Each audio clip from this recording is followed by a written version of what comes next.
Nama saya Esra Smarmata dengan NIM 3203121052 dari kelas E reguler 2020.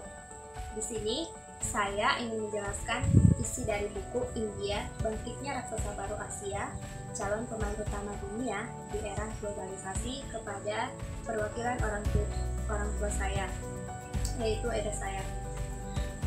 Buku India Bangkitnya Raksasa Baru Asia ini terdapat 6 bab pembahasan mengenai kemajuan yang dicapai India dalam berbagai bidang. Buku ini sedikit banyak menceritakan kepada kita bagaimana India dari awalnya negara-negara yang biasa saja bisa bangkit menjadi negara yang tengah diperbincangkan dalam dunia internasional, baik Asia maupun dunia. Sebelum membahas isi dari buku ini, terlebih dahulu saya menjelaskan apa itu India. India merupakan salah satu bekas jajahan Inggris yang berada di kawasan Asia Selatan yang memperoleh kemerdekaannya pada tanggal 14 Agustus 1947. Jadi kurang lebih India ini selama 300 tahun berada di dalam jajahan bangsa Inggris. Dari kemerdekaan itulah merupakan awal bagi India untuk melakukan penataan bagi negara mereka untuk bangkit dari keterpurukan. India pada umumnya merupakan ras Kaukasoid yang biasa disebut dengan bangsa Aryan ataupun orang Aryan. India dulu mengenal sekitar 850 bahasa yang sekarang disebut dengan bahasa Hindi, dan bahasa Hindi ini merupakan bahasa resmi yang ada di India. Bahasa Inggris juga merupakan bahasa resmi yang ada di India. Ambisi India untuk menjadi raksasa ekonomi dunia bukanlah hal yang tidak mungkin untuk dicapai, tetapi untuk mencapai hal itu diperlukan strategi-strategi ataupun pembangunan yang berkelanjutan, karena untuk mencapai hal tersebut bukanlah hal yang mudah, dan dibutuhkan juga rencana ataupun jalinan kerjasama antara negara-negara internasional untuk menopang pertumbuhan perekonomian masing-masing negaranya. India memulainya dari dunia pendidikan dengan mencetak tenaga ahli di bidang teknologi informasi. India termasuk memiliki keunggulan yang kognitif di bidang soal pengetahuan, yaitu dengan ketersediaan tenaga kerja yang memiliki pengetahuan berbahasa Inggris dengan baik. India juga memiliki sumber daya manusia yang memadai di bidang ini, seperti rendahnya upah tenaga kerja yang ada di negara-negara India dibandingkan di negara-negara lainnya, sehingga tidak heran jika banyak negara-negara ataupun perusahaan multinasional yang datang ke India untuk menginvestasikan modalnya di India, seperti Bangalore yang sekarang disebut dengan Bengaluru dan Hyderabad yang merupakan dua kota yang memiliki perkembangan yang paling cepat seperti di bidang teknologi informasi, sehingga disebutlah lembah Silikon.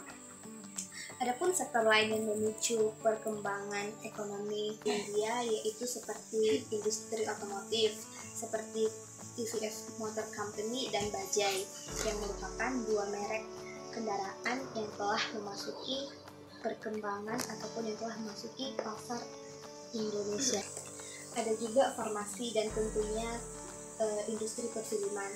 Seperti yang kita ketahui, jika kita mendengar kata India, hal yang paling utama kita dengar yaitu kadang seperti film Bollywood, karena film Bollywood ini juga sudah populer di kalangan Indonesia.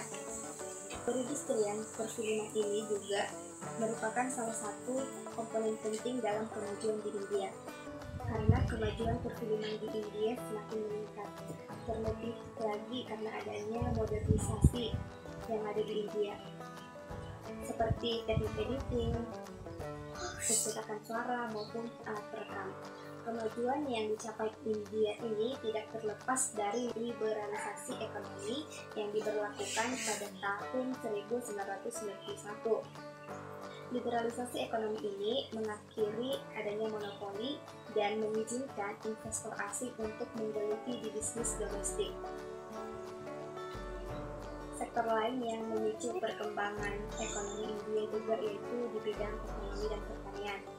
Pada awal 1991, ekonomi India bangkrut total.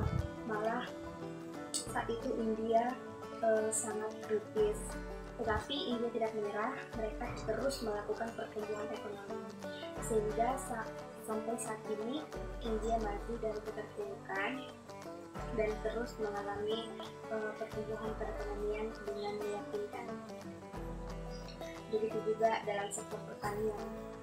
Dulu negara India merupakan negara impor pangan untuk bisa memberi makan penduduknya. Tetapi saat ini India tidak hanya melakukan swasembada pangan, swasembada padi-padian juga, melainkan India sudah dapat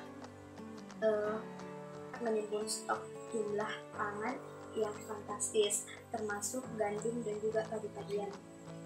Adapun faktor lain yang berperan penting dalam kemajuan India yaitu di bidang sektor pendidikan, yaitu yang telah berhasil meluluskan lulusan yang berkualitas di bidang teknologi informasi seperti Institute of India. Begitu juga dengan perbukuan di India. Industri buku di India mengalami perkembangan yang pesat karena buku-buku India mendapat pengakuan internasional baik dari segi mutu, isi, ataupun kualitas, harga yang relatif terjangkau. Buku-buku di India juga sudah menggunakan bahasa Inggris sejak zaman kolonial.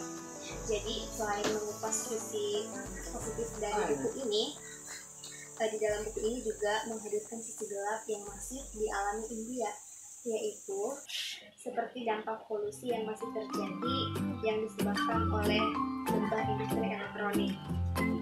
Ada juga kesenjangan antara daerah selatan dan juga utara, dan juga masih tingginya tingkat kekerasan. Begitu juga dengan faktor ataupun masalah konflik, yaitu masih ada negara-negara yang miskin, terlebih lagi di daerah-daerah pedesaan. Semua fakta menarik terdapat di dalam buku ini. Jadi menurut saya India telah mantap dan luar biasa untuk membangun fondasi kesuksesan mereka. Jadi demikianlah penjelasan dari saya mengenai buku India Bangkitnya Raksasa Baru Asia, calon pemain utama dunia di era globalisasi. Jadi setelah saya menjelaskan isi dari buku ini, apakah kakak ingin mengajukan pertanyaan atau seperti apa? Apa yang dimaksud dengan lembah Siliko? Oh ya, lembah Siliko itu merupakan sebuah kawasan yang terletak di luar kawasan Teluk California yang berfungsi sebagai pusat global teknologi yang tinggi. Julukan ini diraih karena daerah tersebut memiliki banyak perusahaan yang bergerak dalam bidang komputer atau teknologi seperti itu. Kalau memahami isi dari buku ini, apa pesan yang kamu dapat dalam penjelasan buku ini? Jadi menurut saya ada pun pesan yang dapat saya simpulkan dari buku ini adalah Bangkitnya Asia, calon pemain utama di era globalisasi, yaitu if you take some action every day, you will always get some result. But if you want a different result, then you must change your action. Maksudnya di situ, jika kamu melakukan tindakan yang sama, kamu akan mendapatkan hasil yang sama. Begitu juga dengan sebaliknya, jika kamu menginginkan hasil yang berbeda, maka kamu harus mengubah tindakan atau cara untuk melakukan sesuatu. Jadi kurang lebih seperti itu. Jadi demikianlah penjelasan saya mengenai buku India Bangkitnya Asia, calon pemain utama di era globalisasi. Jika terdapat kesalahan ketika saya menjelaskan, saya mohon maaf. Akhir kata saya ucapkan terima kasih